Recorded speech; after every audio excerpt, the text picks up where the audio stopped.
So, to start out, will you please tell us a little bit about your background and your artistic practice? My name's Dertien. I'm one of the professors here, adjunct professor here. I teach drawing and I teach design, primarily 2D design. I get to be able to share with my students that I'm also an alumni. So I get to teach the classes that I took my first semester in college. I feel privileged to be able to say that. A big part of my studio practice, I call it a discovery-based studio practice. But in that also is this idea that we learn a lot from failure. So at the same time that I started as a student at ACC, I also started as a glassblowing apprentice at a local glassblowing studio.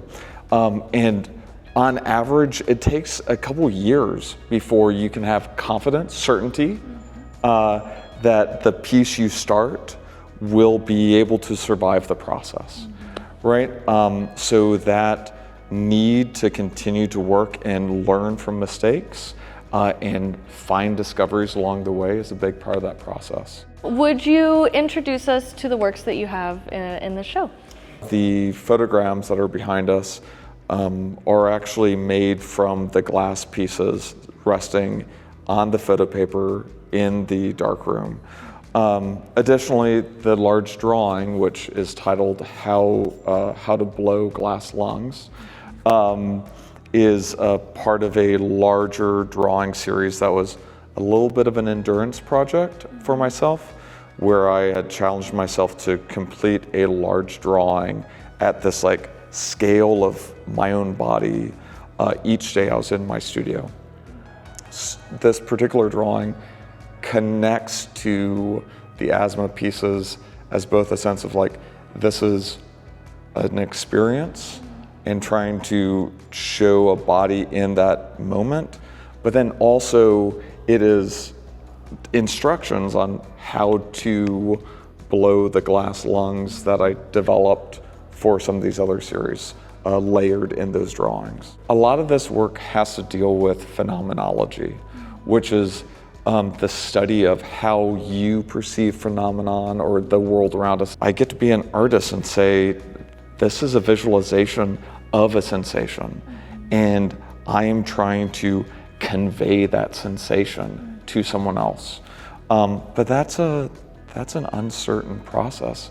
I'm trying to say, we have physiology that's about the body, and we have this experience that we have in the world, and I'm trying to convey some combination of that to my viewer. When I was coming up with questions for you about expressing this invisible sort of inner process in such a visual way is so interesting. With the glass pieces, and I think with glass in general, one of the aspects of the material that I always found the most engaging, most interesting is that transparency, right?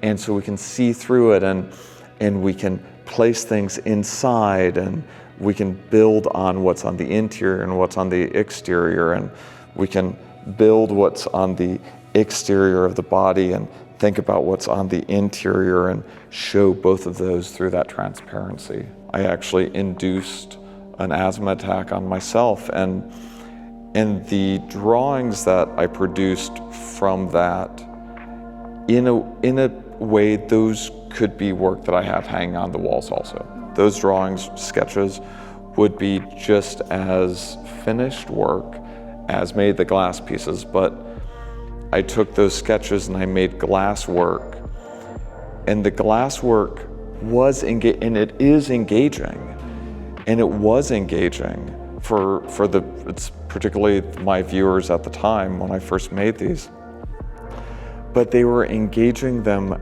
as glass pieces and not necessarily allowing it to be more than that. They were seeing them as glass pieces. They were seeing them as potentially this layer of the body and the layer of organs, but not more than that.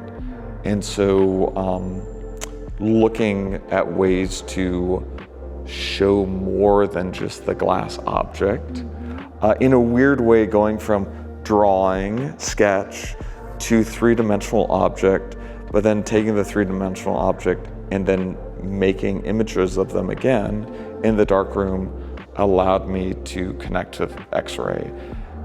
And we as people, we as viewers, we connect this idea of X-ray with image of the body. You are inducing these asthma attacks and sort of taking a personal risk in the creation of your artwork. How are you balancing personal safety and creative expression?